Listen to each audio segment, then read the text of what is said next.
समंदर हमेशा से इंसान के लिए रहस्य और चुनौती रहा है। इसकी गहराइयों में अनगिनत जीव, अनगिनत रहस्य छिपे हैं। यह जीवन भी देता है और कभी कभी सब कुछ छीन भी लेता है। मछुआरे इसे मां कहते हैं, नाविक इसे मित्र और कभी कभी दुश्मन भी। 1982 में भारत और श्रीलंका के बीच हुई एक नाव यात्रा इसका ज्वलंत उदाहरण है। यह यात्रा 18 यात्रियों के साथ शुरू हुई थी, लेकिन अंत तक केवल 8 लोग ही बचे। उनकी यह गाथा सिर्फ भूख प्यास की नहीं, बल्कि इंसानी हिम्मत और उम्मीद की कहानी है। श्रीलंका के त्रिंकोमाली बंदरगाह से एक नाव प्रभात भारत की ओर रवाना हुई। नाव का मालिक रामकुमार एक अनुभवी नाविक था जो 25 साल से समुद्र में सफर कर रहा था। उसके साथ उसका साथी विजय भी था। यात्रियों में कुल 16 लोग और 2 नाविक थे। कोई काम की तलाश में था, कोई रिश्तेदारों से मिलने जा रहा था और कुछ मछली पकड़ने की उम्मीद में इस सफर का हिस्सा बने थे। एक मां ने अपने बेटे को गले लगाया, आंखों से आंसू छलक पड़े। एक औरत ने अपने पति को अलविदा कहा, मन ही मन दुआ मांगते हुए। एक बूढ़े पिता ने बेटे से कहा, जल्दी लौट आना। नाव ने किनारे से धीरे धीरे दूरी बनाई।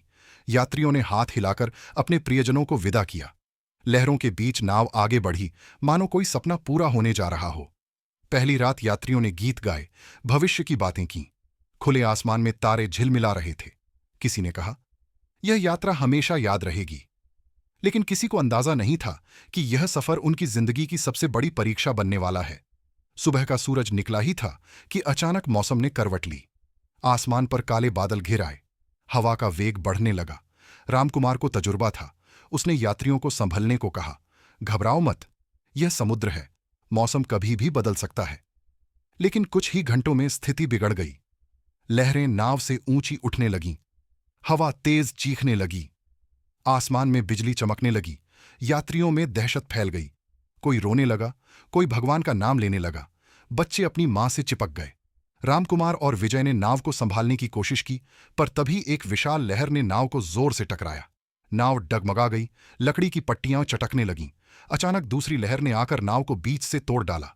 यात्री चीखते चिल्लाते समुद्र में गिर पड़े। कोई तख्ते से चिपक गया, कोई डूब गया। रात का अंधेरा, बारिश, बिजली और चीखें, सब कुछ एक साथ हो रहा था। कुछ यात्री किसी तरह तैरकर एक बड़े लकड़ी के टुकड़े से चिपक गए। वे सब आपस में कसकर पकड़े रहे। रामकुमार ने सबको हिम्मत दी, डरो मत, जब तक जिंदा हैं उम्मीद है। पहली रात मौत का साया हर ओर था। समुद्र की लहरें उन्हें कभी ऊपर उठातीं, कभी नीचे धकेल देतीं।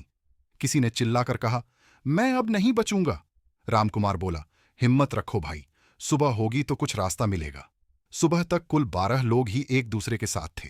बाकी या तो लहरों में खो गए या उनकी पकड़ ढीली पड़ गई थी। दूसरे दिन सूरज निकला, गर्मी तेज थी, यात्रियों के होंठ सूखने लगे। रामकुमार ने चेतावनी दी, समंदर का पानी मत पीना, इससे मौत जल्दी आ जाएगी। सबने उसकी बात मानी, लेकिन प्यास असहनीय थी। किसी ने होंठ गीले करने के लिए थोड़ी बूंद चखी, मगर तुरंत मुंह जलने लगा। दोपहर तक सबका शरीर थक चुका था। किसी के चेहरे पर हताशा थी, किसी की आंखों में आंसू। अचानक एक यात्री ने दूर जहाज देखा। सबने चिल्लाना शुरू किया, कपड़े लहराए। लेकिन जहाज बहुत दूर था, शायद उन्हें देख भी नहीं पाया। जब वह आगे निकल गया तो सबका दिल टूट गया। तीसरे दिन तक एक बूढ़ा यात्री थककर चुप हो गया। उसकी सांसें धीरे धीरे रुक गईं। बाकी यात्रियों ने उसकी लाश को समुद्र में छोड़ दिया। सबकी आंखों में आंसू थे। किसी ने प्रार्थना की, किसी ने सिर झुका लिया। यह पहला पल था जब उन्हें लगा कि अब मौत सचमुच उनके आसपास है। चौथे दिन दोपहर बाद बादल घिर आए। थोड़ी देर में बारिश शुरू हो गई। यात्री कपड़े फैलाकर पानी इकट्ठा करने लगे। किसी ने हथेलियों में पानी भरकर पिया। पानी पीते ही सबकी आंखों में चमक आ गई। एक मां ने अपने बेटे के मुंह में कुछ बूंदें डालीं। बच्चा मुस्कुरा दिया। ये मुस्कान सबके लिए उम्मीद की किरण थी। दिन बीतते गए। 7वें दिन तक 3 और यात्री मर चुके थे। उनके शव समुद्र में बहा दिए गए। अब केवल 9 लोग बचे थे। भूख असहनीय हो चुकी थी। किसी ने कहा, काश थोड़ी मछली मिल जाती। लेकिन उनके पास कोई साधन नहीं था। रात को सब चुप थे। कभी कोई प्रार्थना करता, कभी कोई घर की बातें करता। किसी ने कहा, मेरी बेटी की शादी अगले महीने है, काश मैं पहुंच पाता। 9वें दिन सुबह अचानक एक हेलीकॉप्टर ऊपर से गुजरा। सब चिल्लाए, हाथ हिलाए, लेकिन हेलीकॉप्टर उन्हें देखे बिना आगे निकल गया। सबकी आंखों से आंसू बहने लगे। किसी ने कहा, भगवान भी हमें छोड़ चुका है। रामकुमार ने फिर सबको संभाला। नहीं, हम हार नहीं मानेंगे। जब तक सांस है तब तक उम्मीद है। 12वें दिन तक केवल 8 लोग बचे थे। उनमें रामकुमार, विजय, वह माँ बेटा और 4 अन्य शामिल थे। सबकी हालत बेहद खराब थी। 13वें दिन सुबह विजय ने दूर धुआं देखा। देखो, कोई जहाज है। सबकी आंखों में उम्मीद लौटी। सचमुच भारतीय तटरक्षक दल का जहाज उनकी ओर बढ़ रहा था। रस्सियां फेंकी गईं। सैनिकों ने कमजोर यात्रियों को ऊपर खींचा। मां और उसका बच्चा भी बच गए। लेकिन 2 यात्री इतनी देर में दम तोड़ चुके थे। रामकुमार आखिरी में चढ़ा। ऊपर आते ही वह बेहोश हो गया। कई घंटे बाद जहाज उन्हें किनारे पर ले आया। परिवार वाले दौड़कर अपने प्रियजनों को गले लगाने लगे।